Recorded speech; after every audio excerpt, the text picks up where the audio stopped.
I've been wondering recently, what would EU5 look like if it only had one big market for the whole world? I actually don't have a justification for this beyond I think that's interesting and I want to personally see the results. So I guess I should now go tell you to like and subscribe, but let's get into the video. We have a couple of things to go over with the mod and setup for this. But yeah, here we are in the world. It's 1337, 1st of April. Absolutely nothing of that nature has changed, as you may guess by this point. Also, every single country is still here, as previously mentioned, haven't changed any borders or whatever, right? You get the picture. That being said, of course, if we go ahead and look at markets, it's all one big market. And I did have to pick where the heart of this market would be. And I've actually already done a one big market run in EU4. And I made the English channel the one global big market. So to guess commemorate that and also just to buff England even more for the funsies, I've decided to put it in London. Now there are of course some consequences of doing so. And to make sure that this continues, I've had to prevent AIs starting or say, dare I say, creating new markets. So that's been done. One of the other problems that can occur, especially in this kind of setup, is of course market access is going to be terrible for everyone, and that's just going to lead to global, I guess, famines and global inefficiencies, and no one's going to have to produce anything. And that doesn't sound too interesting. It's not kind of what I want to look at. So a bit of an overpowered thing we've done, and for that we'll need to take a look at, let's say, Byzantium. Um, every single province has 100 market access. I've got debug mode on for this because I was testing stuff earlier. Should probably go turn that off. But nevertheless, the way that that's done is that EU5 is actually very, very moddable, all things considered. And one of the things that's moddable is how distance impacts market distance. So how as the crow flies actually impacts this transportation distance to market. And so by setting that to 0, you make the transportation distance to market 0 for every single location. So Byzantium here is 0. But also if we do just go and observe somewhere nice and far away, like Majapahit over here, they also will have 100% market access, right? So the entire world is full market access to the one global market. As previously mentioned, of course, we have also prevented the AI from creating new markets as well. And that's about it. That's about it for the changes. But yeah, should be interesting. One of the things I'm very much looking forward to as well, in terms of the experimentation and seeing what happens there, I say, is will this market be able to actually have enough food? And I do hope so. If we do take a look at this market, should be good on food, at least as the desire. Food price seems to be so far so good. Although, oh god, hovering over these things may have been a bad idea. I think my game is frozen now. Yep. Oh dear. Yeah. Maybe not the best thing to ask the game for a breakdown of food of the entire world at the same time. Also be very careful with these buttons. My game is conveniently frozen, so I can kind of hover over them at the moment. And that's good to know. Also, if you were wondering, the total trade value of the world is apparently at the moment 24,623.8 ducats. We can definitely get this number up, at least I'd hope so. And I guess while the game continues to be frozen and I go hope against hope that I don't have to do a crash and restart, the last thing I want to talk about is, of course, migration. Migration is severely, severely increased within markets. So because everyone's part of the same market, there's really not going to be much stopping people migrating around like the entire world. Now, if you are playing this yourself, and of course mod links will be available if you are interested in that. My god, the game is still frozen. This is awkward. But yes, if you're interested in playing this yourself, mod links will be available. I think the Encourage Migration Act will be the single most powerful thing your cabinet can do, because you'll just flood your country or province or whatever with immigrants the moment you do that, because the entire world is going to be eligible to send you migrants. But I don't think the AI knows that, so it should be cool. Let's see what kind of happens with that. Because if you have a lot of migration attractions, say London, nothing's going to stop some random like tribesmen in Central Africa to just migrate into London at this point. And if you have a lot of migration in like Madagascar or something, nothing's going to stop someone from Ireland going over there as well. Oh my god, it's done it. It's fixed it. It's actually unfrozen. Yeah, the world has 149,000 food. That did take a while to work out. I don't know why I tried to scroll there. It's now doing thinking. But there we go. If you're also worried about goods balance, the thing that's the most oversupplied in the world right now is cows and wheat. We have all of the cows and all of the wheat. Oh, and this is a very important thing to actually mention. I should have mentioned this earlier. I do apologize for the rambling. Because every single pop in these notes has immediately been exposed to every single trade good. This means things like potatoes are not very produced, but everyone in the world wants them. Every single peasant and laborer wants potato. So suddenly the demand for potatoes has shot up through the roof. Same for things like tea. Immediately, everyone in London has been exposed to tea and the rest of Europe. So the demand for that's instantly gone really, really high. But yeah, in terms of the most demanded thing, apparently it's clay. We're producing a lot of clay, but we are really, really running low on clay and maize and apparently wool. So good news for England, and of course we have a tool shortage. In terms of oversupply, we have too many cows, too much wheat, and apparently too much cotton. But I think this is basically because people haven't switched over from wool to cotton, so it should be fine. Also, in case of stone, apparently, I think this is just a masonry thing. It'll be fixed on the unpause. But the other big one that I found relatively interesting, actually, was apparently in the entire world, no one wants saltpeter. Nope, no one wants saltpeter. In the entire world, no one cares about saltpeter, which is fascinating as an implication. But yeah, and the most balanced trade goods are actually gems and mercury in terms of supply. Mercury because no one really wants it, so that's fair. No, it's not really produced anywhere. And as for gems, yeah, produced a decent chunk of them, especially in the diamond mines of Golconda. Or Kondapali, I believe that is. No, there's Golconda. Okay. But they're not that in demand, but still in reasonable enough demand. So there we go. Let's run it for the first 3 years. This will let markets, I wouldn't want to say stabilize, but reflect a more correct reality as people switch production methods to things that make more sense. And I'll pop back in after that. So yeah, I'm going to let it run and see what happens. Okay, this is just really funny to me. I don't know why this has happened, but it's not 1340 yet. We're just running, checking in on things, seeing how migration would look like. Immediately, the moment there's a global economy, everyone is straight away leaving London. Nope, they're out. Screw this. They're just out of London. Like, nope, we're out. Goodbye. And you may be wondering, where are they going if they're leaving London? The answer is Lithuania. Why? There's a bunch. And it's actually an effective migration. We have a bunch of Hindus arriving into Lithuania now. So the Indians are flooding into Lithuania, but not just Lithuania. Lithuania is not the only really popular destination. So is Serbia. My God, people really want to go to Serbia. Serbia has some really, really good migration attraction. Now, it's not been unpaused for long, so we haven't had an opportunity for many of these pops to migrate. Yeah, like almost at all. We can see it working because we've seen some not Hungarians, some Indians move over into Lithuania, and let me tell you, those Hindus are not meant to be in Lithuania. But yeah, where are you going? Apparently Serbia and Lithuania. The other alternative, of course, if you're not into those two, Karamanids. Yep. This seems like it should be a tourism destination, being this Mediterranean. I don't think it is. Maybe a bit out of the loop. And of course, though, there is the three big tourism destinations. Everyone is leaving India. Like, nope, we're out.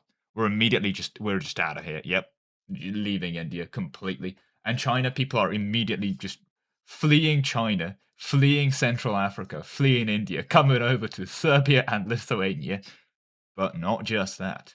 They're also coming over to Cahokia. Cahokia, #1 immigration destination. Look at that immigration attraction. Got New World migration. Oh my God, there's 158 Hindus that made their way over to Cahokia because it's one global market. This is actually credible. It's 1338. How did they do this? They've just a bunch of Indians, 158 of them to be exact, have just migrated over to central Cahokia. Oh, okay. I'm already in love with this. Okay. But yeah, so migration destinations there at the moment. Cahokia, Lithuania, Serbia, and Karamanids. Anyway, I'm going to still run it until 1340. It runs surprisingly well to give a live demonstration. Like, honestly, I thought it would run so much worse. So yeah, I'll let this run until 1340 and then do a market review. All right, so it is 1st of January 1340. We've had 3 years for the AI to hopefully stabilize some economies. Actually, before I click this, I'm probably going to make a save. Yeah, probably a good idea to make a save. I've made a save. Just in case something crashes. Okay, first things first, we are good on food. The food situation is great. That being said, can I potentially click this? Okay, I can. Wonderful. Cows are still massively oversupplied. So are slaves. The world has far too many slaves. So slaves are crashing in price. Good to know. Wheat is also very much oversupplied, as is fish, as is leather. So yeah, cows and leather, very oversupplied. We now have a decent amount of cloth also being produced. A good chunk of wild game. That's actually pretty unusual, dare I say. And yep, cotton is also oversupplied, as is beer, as is paper. That's pretty unusual for this early. Fine cloth as well is also just not a good trade good now, very oversupplied. Elephants are oversupplied. Tools. Oh my God, the tool economy is straight up fixed. Tools are being subsidized. That's usually really good financially for every nation. As are weapons, so armies are cheap. As are books. We've oversupplied books in 1340. This is kind of insane. I guess it's so early we haven't got libraries going, but still. Very unusual. And even things like ivory and gems are oversupplied. Gem prices are just not doing too well, and neither is ivory. That's most trade goods. Is anything actually in demand? Only a few things. Yeah, we are missing a lot of sturdy grains apparently, so they are going up in price. We're also missing a good amount of potatoes. Fair enough. You know what? Those Native Americans are going to do really well. And Italians will probably not rejoice actually, but olive prices have really, really gone up. That's quite a bit. As is tea and fruit. Tea, fruit, olives, and potatoes are really in demand. As is amber, actually. Wow, amber has really shot up, and is tobacco. Oh god, everyone's smoking. It turns out if you make a global market, everyone immediately becomes addicted to smoking. So that's something you should probably be aware of. Sand is also now pretty much in demand, as are horses. I guess I did not expect horses, but not too much. Gold is actually kind of holding its value, although that's mainly because it was, yes, pretty undersupplied now. And the other thing there is, of course, coffee. But yeah, that's the state of the economy as a whole, and we already pretty much doubled its market value. It's now at 49,000 already. That was the readjustments. Anyway, yeah, not much more to say at the moment. I'm going to run this for quite a bit longer and see how the world develops. So yeah, catch you in a bit. Alright, it's the 1st of January, 1400. Let's do a world review. Now, first things first, I'm just going to say it. The hordes, the giant hordes, collapsed, but for some reason, Turkey has just been incredibly stable. There's been like no consolidation here at all. In fact, most of the rest of the world has also been very, very stable. Golden Horde has had a bit more of a fire, but then again, it's also 1400, so well, no, I do think it's more stable than usual. I will say it's more stable than usual. We'll give it at that. Yeah, although I'm now worried, maybe did I set AI aggressiveness to low? I could have done that. Sengoku Jidai is kicking off. China is wow. That's a lot of fires. That's a lot of problems for them. I'm sure they'll deal with it eventually. Beyond that, though, the migration map mode is we're all going to Spain. We're all immediately moving to Spain. And why is that? Well, I've realized something. Settlements. Oh, never mind. Apart from Spain, Spain doesn't have settlements. They have increased royal attraction of plus 1%. That's insane. Okay, right. But indeed, most other places have like 1.3. It's usually because of settlement plus one, and that really dominates the quite literal countryside for quite a while. Now, this isn't too ridiculous. The migration I thought would be a lot more aggressive than it has been. I'll be fully honest. It's a lot more normal. But if we do take a look at the cultures by location, map mode. So, for example, if you look at Ruthenia, for example, you see random bits of Ruthenia all around Africa, random bits of it in like Persia. You know, I'm going to have to hover over Ruthenia here for the highlights. But it kind of is present in other places. Like Silesians didn't really move around, but there's some lesser Polish moved to Norway. You know, things like that. Some Croats moved into Naples. French kind of are all over the shop anyway, so it's not saying much. The Greeks, some of them moved around. But if you do look in places like, for example, in India, some of these are pretty all over the shop. Like, my god, what are these chaps called? The Mahili? Matili? Anyway, these guys got around. There's bits of them in Europe, in Africa, everywhere. Same for like some of these guys as well around. Like, yeah, the Evnek chaps. They're all over the shop. My god. So yeah, you do see some movements. Like, my god, I think these were the Marathi. Yeah, the Marathi were out of there. And they are kind of everywhere now. My god, massive Marathi settlements in Lithuania. A lot of them in Persia. Quite a few of them around in Africa and Somalia as well, and they've just kind of gone everywhere. It's kind of cool. I think what mainly this shows is that there's less concentration of pops, but more if you do get a mass exodus of pops, they just leave to everywhere, and that's kind of pretty in some ways. Um, Although it's also very cursed, but hey, overall, relatively fine. That being said, we are here to take a look at the market situation, so yeah, let's go ahead and do that. Now, I've taken some ganders earlier. If we do, though, sort by good balance, yet again, cows are very oversupplied. We are super good on food. There's one thing that this world has done is apparently solve famines. But yeah, we've got all of the cows, we've got all of the wheat, we've got all of the fish, and we've actually got a lot of horses. Like, my god, we have solved horses as a problem. Most other trade goods are also running a surplus. We've got 136,000 ducats worth of trade value, and even things like jewelry, which should normally be relatively in demand, yeah, they're doing pretty well, all things considered. Most things are running pretty ridiculous surpluses. Even things like gems are trading at half value. So yeah, we've kind of, I guess, met everyone's demands, or at least as best as we could have. Because if we do keep scrolling, we see that, yes, even things like silver are met in demands. But there's a couple things we're missing. Now, coffee, mostly met in demand, but there's still a bit of a shortage, although it's more localized. As you can see, prices are still relatively fine. And same for coal. Like, yeah, there's a tiny coal shortage, but it's so irrelevant in the grand scheme of things. The price is still fine. Same, weirdly enough, for masonry. I think it gets produced and immediately consumed. But it's the bottom that I think I find the most interesting here. Tools have finally been outstripped in demand, so tools are yet again probably a good thing to build. But the other thing is cloves.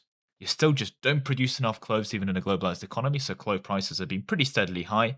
And spices. Everyone wants spices. Spice prices have remained consistently very high. Amber, not much of it getting produced, that makes sense. Same for sugar. And also, just weirdly enough, weaponry, firearms, and guns. Not many of them being made, and definitely very much in demand. The other big ones, though? Yes, you guessed it. Tobacco.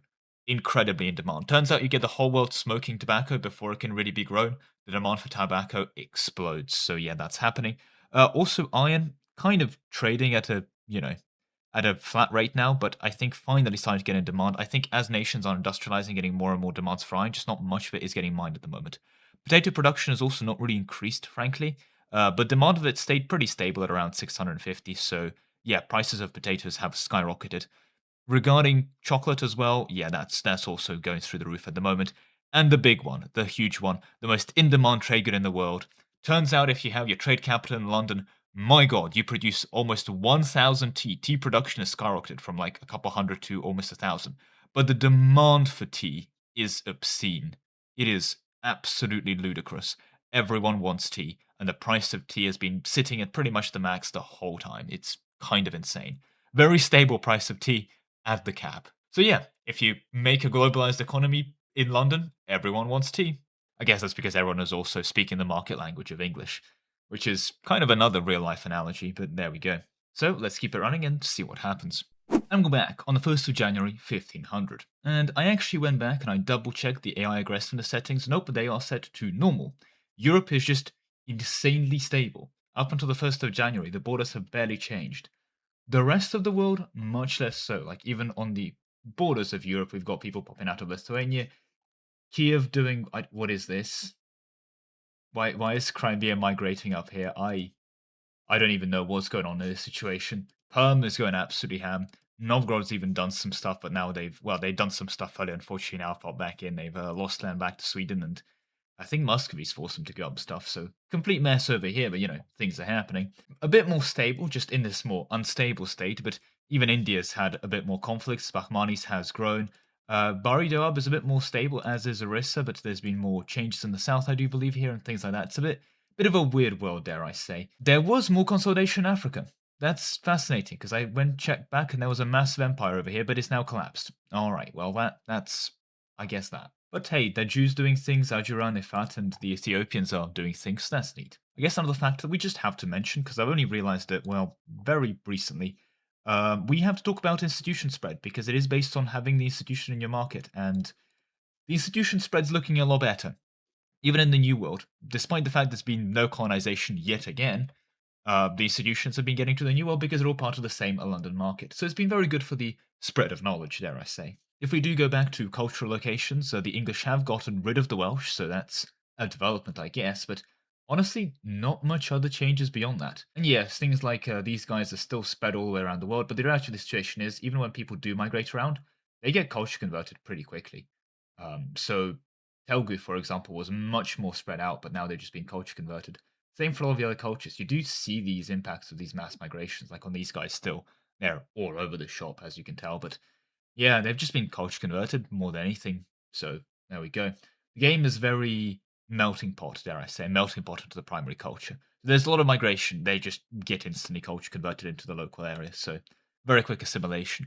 You can kind of see elements of this, especially with the religious map mode, because the religious integration is much faster than cultural integration, and you really can't tell on the map that there's been mass migration everywhere because most religions are looking frankly pretty normal. I guess there's more Tengris that survived over here, and cities have gone really far into Europe, but not much more beyond that. And yeah, very, very stable Turkey, I'll give you that. That being said, let's check in onto our favorite, the market. It is now worth 354,000, so the economy's been going very, very well.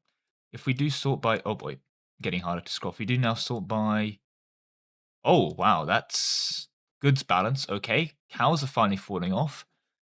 Fish has overtaken, followed by horses. Horses and cows really dominate supply, followed by an insane amount of cloth overproduction and vegetables. Everyone wants vegetables. Paper's still up the wazoo, which is, again, surprising. It's 1500. You should have expected a lot more libraries. But even books are ridiculously oversupplied, and even other, basically, things like jewelry. Fruit production's finally been fixed. That was an in-demand good, now not anymore. And sturdy grains, that production's been normalized, so there we go. All of that's been nice and fixed. Again, a lot of these things are just in surplus now.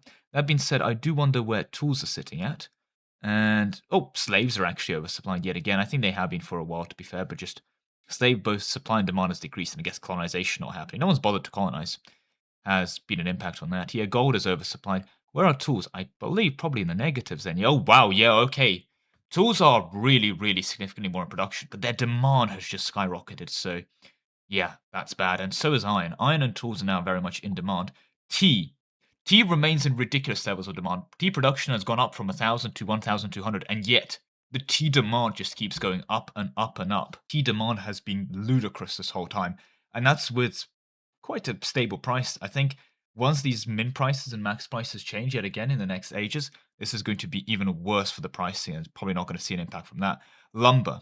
Lumber has been well supplied, but it's finally collapsed now. And potatoes, no one's colonizing, demand's only gone up. So, yeah, not great on that front. Copper is also starting to, well, become more in demand. I believe it's because people are actually starting to make copper tools now due to the price of iron and tools fluctuating up as well. So that makes sense. Guns and weapons are still in pretty high demand, but not that much. And hey, saffron has also joined ivory as one of the newcomers towards tools that are in demand. But we finally have enough porcelain to go around, so that's neat. As always, we have had all of the food everywhere. We've got over 7 million food in stockpile, and we just make sufficient amounts of food, as mentioned before.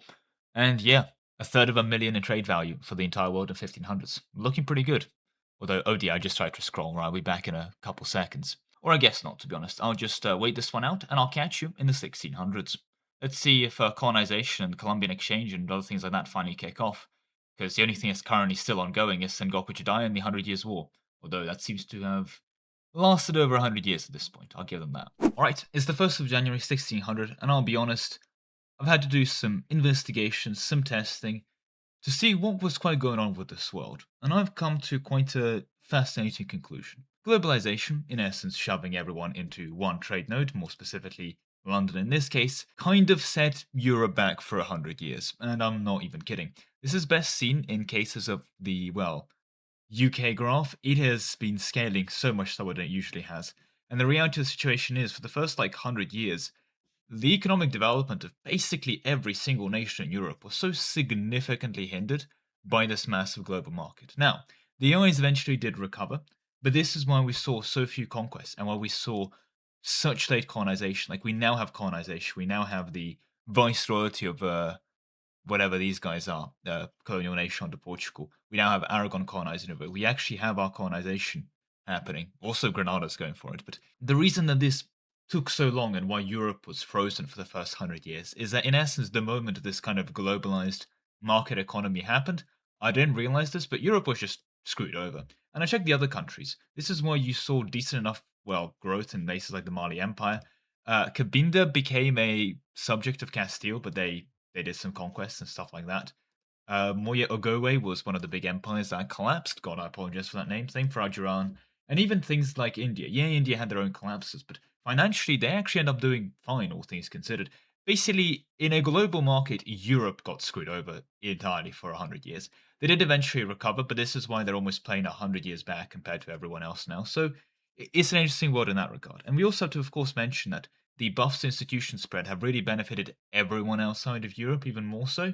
So this is a very good way of basically setting Europe back, I've now realized, but an interesting approach to it nevertheless. This is why we now also finally start to see some kind of movement within Europe. France getting their subjects sorted to some extent. Germany is still a bit on fire, but at least some movement, at least some kind of territorial changes in Italy and Germany as well. Bohemia kind of did a collapse as well. I didn't think they did too well, and we've got a bit more movement now happening within things like Byzantium and especially within the Turkey areas as well. Now, Egypt in this case is very much a European country as well. They got really screwed over in these early stages. As you can see, for the first bit of their history, they were really, really screwed. But they eventually did recover, and this is kind of a trend you'll see in most European nations if you click on them. Like, France took a while before it then started getting their normal progression. Same for I believe, Kiev over here. Yeah, well, actually, they grew relatively consistently. Just actually, I think they mostly got away with it. Probably a bad example, but Denmark here, for example, is another beautiful case. They really struggled for such a long time before finally recovering and getting economic growth. So yeah, if you were wondering why there was basically no expansion and things happening early despite, well, normal AI aggressiveness and things, that's why. Otherwise, yeah, colonization's kicking off. We have our Catholics, we have some Lutherans, we even have some Anglicanism. Remarkably, Anglicanism happened and then they left, which is fascinating. So I'm not sure how quite that worked out, but Anglicanism is almost a unicorn religion these days, so it's quite cool to see. And yep, Granada colonization in the north up here. Spain though has also been really pushing into Africa. That seems to be their focus of expansion, so that's neat to see. But religions by country, so I can definitely see it that way. Culturally, also a lot of Castilian and Portuguese influences within these areas as well. New World being quite Portuguese and Castilian, that's for sure, but also quite a bit of Catalan, Aragonese colonization. And yep, the English and Scots are here, so there we go. Colonies are finally being established. And yeah, most of the migration impacting things have been cleaned up. You still see the odd, like these guys being a bit all over the shop, but yeah, culture conversion and religious conversion has really cleaned up all of the mass migrations happening. So there we go. The migrations have absolutely happened. I want to be clear here, especially if you do look at the migration thing, you can really see places with high migration attraction. Castile has really, really done well population-wise because of their consistently really good migration, like population graph as well. I think Castile's been doing very well. And a big part of that is, of course, just a huge amount of migrants into Castile that then just get converted into Castilian and converted into Catholic. And yeah, you can tell that some of these countries were absolutely struggling because Byzantium's sitting on 300% inflation because they were being max minting for the last 200 years. Byzantium moment, what can I say? But hey, their economy's getting kept afloat because they are taxing their nobility very, very well. Unfortunately, this did mean that the Ottomans kind of sat out the rise of the Turks situation because nothing could happen, even though the horde collapsed, so their ethnicities were absolutely a valid target. The reality of the situation is they did just kind of sit out the rise of the Turks, so the Turks remain ununited. Anyway, though, we are here to check in on the state of the global market, and now that colonization's been kicking off, there's going to be more developments in that. Now, as previously mentioned, fish is ridiculously oversupplied. We are so good on fish and food, doing great on that. But also cloth and paper. Would not have thought that those would be the things that are so oversupplied, but yet they are. And this is also apparently a world where everyone has access to books, because books have been sitting on min price for quite a while. Horses are also just very plentiful, apparently.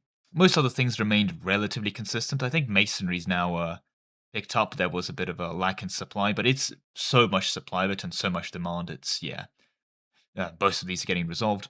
Fruit is also solved, and gems, remarkably enough, are, well, still quite a bit oversupplied. So yeah, market pricing staying quite low. It's like only plus 600, but given the scope of the demand and supply, yeah.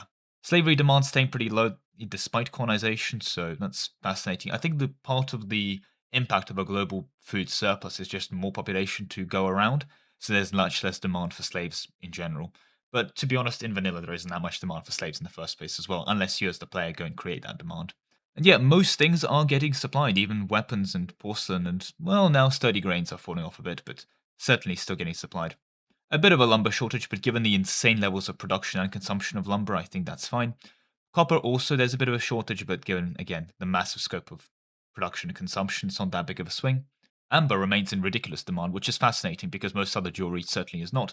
Tools, yeah, AI is still underbirding tools, and iron is very much in demand. Tea. Look, production of tea has gone up from 1,300 to 1,600, but the demand for tea just keeps going up. Everyone just wants tea all of the time. And yeah, we've hit even a new cap. Tea is now going at 15 instead of 3. It's the most valuable thing on this goddamn planet. It's actually incredible. Like, I don't. This is not one of the things I expected. Maybe this is the consequence of putting it in London, but tea is now what the world revolves around. It is now the new reserve currency, apparently, because the practically insatiable demand for tea. I mean, for every 1 unit of tea produced, there's a demand of over 12 times as much, which is ludicrous, but there we go. Like, actually insane. But yeah, the Reformation is here, Sengoku Jidai is here, as well as the Council of Trent, so they're going to have fun with all of that. Let's see how the Columbian Exchange is going to impact this whole situation. But I'll catch you back in the 1700s. Alright, it's the 11th of January, not the 1st of January. I messed up pausing, that's on me. But yes, it is the start of the 1700s. And I will say now, looking at a lot of these economies that remain in Europe, they've overcome globalization. They're now doing quite well now. France, England, France looking very well. England now looking pretty good. Castile most definitely looking very good right now. And hey, even Romania's formed. That's fascinating to me. I basically never see Romania form. And we actually start seeing a bit more movement in the Balkans, as well as, well, I would say a bit more movement in Turkey, but no, there really isn't. But it's absolutely now reflected in the location ranks and urbanization mode. Everyone is now reaping the wealth. Reaping the wealth, most certainly. This is even more urbanization than you'd normally expect, is all I will say. And I mean, Germany's just one big city at this point. Like, this is some insane levels of urbanization, even by the over urbanization rates. I mean, Volhynia is basically just one big city, which is incredible. It's only in the 1700s. So yeah, a lot of economies have recovered. And another big sign for the economies to have recovered is indeed, yes, the Columbian Exchange has kicked off because colonization has happened and definitely very much on progress. The colonies aren't even that ugly to look at, which is another remarkable statement. To yet again take a look at the religion map mode over here and cultural map mode, you can certainly see the impact of these colonial developments, especially in Africa. Yeah, Aragon's continued independence and their colonial efforts are reflected. Instead of the Boers coming down, well, I guess the Portuguese and the Aragonese have taken over domain of South Africa. But yeah, India remains a bit of a mess. They did unfortunately just kind of stop doing things, bit of a shame. And China's kind of stabilized. Not too many changes over here. Still a couple more border adjustments, but nothing too major. Still a very warring states period. Hordes are hoarding around and doing things like that. There hasn't really been a big uniting force. Perm has collapsed into Nizhny Novgorod, and then Vladimir is popping out. Muscovy is kind of doing things, but they've also struggled, really, just to do much of anything. Their economy is starting to pick up, though, but unfortunately might be a bit too little too late now. I don't think we'll see any kind of Russian unity or anything of this area. I doubt they'll be able to unify. But yes, to check back into the market, the big market of London, as you may have guessed at this point, yeah, look, it's got enough food. This is certainly in the millions. Yes, 18.5 million food. And the trade node value is 1.2 million itself. Oh dear, I've just realized I hovered over the food. Oh, this is going to be a while. Okay, we're back. It's incredible that I hovered over the food. Unfortunately, of course, the moment it finished loading, I was like, oh my god, it's finished loading. I went to move my mouse and it stopped being hovering over the food. I timed it. On this computer, hovering over the food cost me 9 minutes. The game runs fine. However, you do not want to hover over the food menu. That's going to basically, on the markets, it's going to calculate the food for every single province in the market. You don't want to do that. Anyway, that massive tangent aside, if we take a look by goods balance, wood is now solved. There's been a lot of tax that increased wood production, so wood is the most oversupplied thing, full stop, with 92,000 units of wood being supplied into the economy, even beating out fish, so wood is hitting mid-pricing. Books are also just incredibly supplied. This is one of the most literate societies. Even with almost 10,000 in demand for books, we've hit 20,000 in supply, so books are also hitting the floor as well. And yeah, a lot of consumer production goods like paper are pretty in supply as well. Leather too, but cows are surprisingly not as high up as they used to be. I think it's because a lot of the production goods have really taken over. Everything else remains pretty standard. Weapons are now at least solved as well, so that's good to see. And yeah, I mean, we've been good on gems since basically the start of the game, so not much more to comment on there. What I think is more interesting to say, though, as we've gotten further into the game, is spices, and more specifically things like chili, that the Columbian Exchange has kicked off. As you can see, we spread some more tobacco and chilies, and also some cocoa, as well as potatoes. So it's been quite good in that front for the actual market supply of those goods overall. As we can see, yeah, chili is a lot more in supply here. Same for things like tobacco now, so that's good. Still profitable, so don't get me wrong, but now even tobacco is actually below min pricing. Or sorry, below standard pricing, not below min pricing. So that's nice to see. That being said, though, we've got new entries into the in-demand goods. So pepper has been in demand. The pepper demand has really been fixed a lot more. There's been a lot more production of pepper, so that's nice. But also silver. Silver is now starting to get in demand compared to gold. Lead has really gotten into demand, which is something I didn't really expect. As has clay. Clay has been a bit more in demand, but continues to be in demand into the 1700s. The tool situation has not been solved, although the scale of production and consumption here means that yes, while there's a bit of demand, it's not really that relevant, all things considered. Tool pricing has been pretty much at the middle, but it's just more so saying that it hasn't been solved. And things like copper and iron, because they're used in tool production, are also somewhat in deficits, but with margins of 34 versus 35k, Not not that big of a deal, let's be clear. Potato production is up, so that's less of an issue, and amber's still very much in demand, so that's a thing. No, I mean, the big one, honestly, is, yeah, tea production has almost doubled compared to when we checked it last time, but the demand has completely and utterly exploded even more now, so tea is just in ludicrous levels of demand. This is ridiculous. And the other thing to, of course, mention is coffee. Coffee has had a similar thing to tea. The production of coffee is even lower because as everyone's been producing tea, I guess. But of course, the demand for coffee has just exploded because of the coffee boom. So both coffee, tea, and now to, well, I guess some extent chocolate, are in insane levels of demand. These are the goods that make the world go round in terms of their reserve currency status, dare I say. So yeah, chocolate, coffee, and tea. Oh, the backbones of this economy. Oh, I guess we'll see if the next 100 years are enough to fix the coffee demand by increasing supply or not. And yeah, I don't think tea is ever going to get fixed because the demand for tea seems to be just continuing to go up. One of the things that this has been very good for is population growth, pretty much everywhere. Put simply, I mean, this global market has kind of eliminated famine. So, yeah, good things for population growth all around. I mean, even these random Chinese states running around with like 20, 30, 10, another 20 million pops each as well. It's insane. Like, again, look, 20 million here, 20 million here, 20 million here, 30 million, 30 million, ludicrous amounts of population. Even Scotland's on 2 million, and that's quite impressive for an AI run country. But yeah, the Little Ice Age has ticked off. No one's affected. We all have global food supplies. And Sengoku Jidai is ongoing. But yeah, not much more to say here. Let's do the last 100 years. Well, it's the 1st of April, 1744, rather poetically, 300 years, give or take, after the start date of EU4, a bit further, of course, in EU5. But unfortunately, and I've tried multiple things, I've tried a lot of bug fixing, I cannot get this to work. Come July, the game is going to freeze and crash, and that's it. That's the end of this run. There is nothing I can do to keep it going. I genuinely have tried. So you're going to have to do a final rendezvous over here. This is going to be the end of the state of the world for one big market state. I did try to get it to 1836, but yeah, wasn't happening. That being said, though, the one certain sign I have is that, well, Europe has recovered from the effects of globalization now. Economies are looking pretty healthy all around, England doing well, France especially, so a bit of a dip, but that's just kind of France things. Even tags like Bulgaria, Romania, Hungary especially, Hungary's doing great. And well, Castile, as well as, of course, Bohemia. A very slow start, but they kind of got there eventually. Yeah, they're all doing pretty well now. Russia certainly failed to happen, fair enough. They really did try. And China may be a bit of a mess, but you know what? It is a very, very rich mess. That is really, really wealthy. Korea too, definitely doing quite well. And yeah, that's kind of the state of the world, as it were. Now, if we were to take a bit more of a zoomed out approach, take a look at, let's go religions by location, I think is a better state. Yeah, you can certainly see the effects of colonization onto the New World. That's been going. And hey, we even have New Zealand colonized, so that's neat. Doesn't happen every game, weirdly enough. The Aragonese did it, so yeah, blame the Aragonese. We've been had a very substantial colonial empire. Truly, the Portuguese, like, it's an Iberian trio of Aragon massive colonial empire, Castilian massive colonial empire, and the Portuguese massive colonial empire. But to check out the London market one last time, they have all of the food. 25.7 million, just over 25.7 million food. So yes, food has just been solved for all time.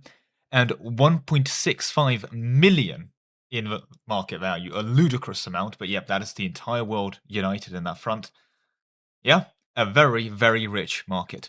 One that is absolutely choke full of lumber. Ridiculous levels of lumber demand, 91,000 lumber, but the production has been met. A massive oversupply of cloth, fish, paper, books, as all previously mentioned. Most other things looking in a pretty healthy state, all things considered.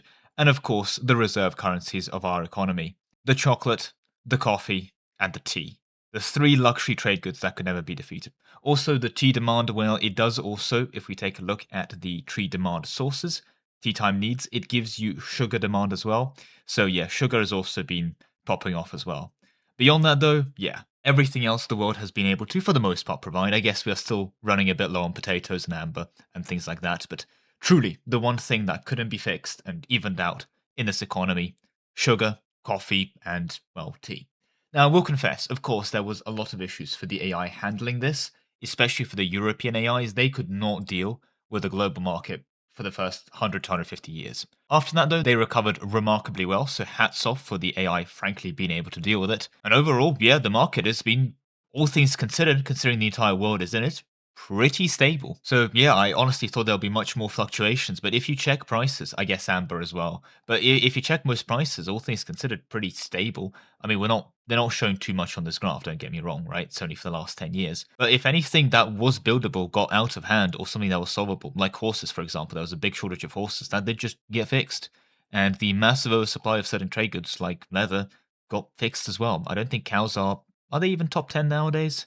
Not even top 10, but there was a massive cow oversupply and, well, just not happening. Frankly, yes, supply kept up, but demand got there as well in the end. Well, I've personally found it fascinating. I hope you've enjoyed it as well. But that all being said, it is rather unfortunately all the time I have for you today. Thank you very much for watching, with a special thank you to all my channel members, especially Ark, Solar, Lemon, Lozendika, Nikastan Hatan, Star72, The Awesome Rabbit, Best Pro Gaming, Grandma Flavia, Lebrule, WH Sov, Anthony35, AC Napo, Conspiracy Pizza, Yukata, Danray, Malvi Jack, Ryland, Stuart Allen, Andrew Black, Nebula, Zentronic, Twint, and Aquapod.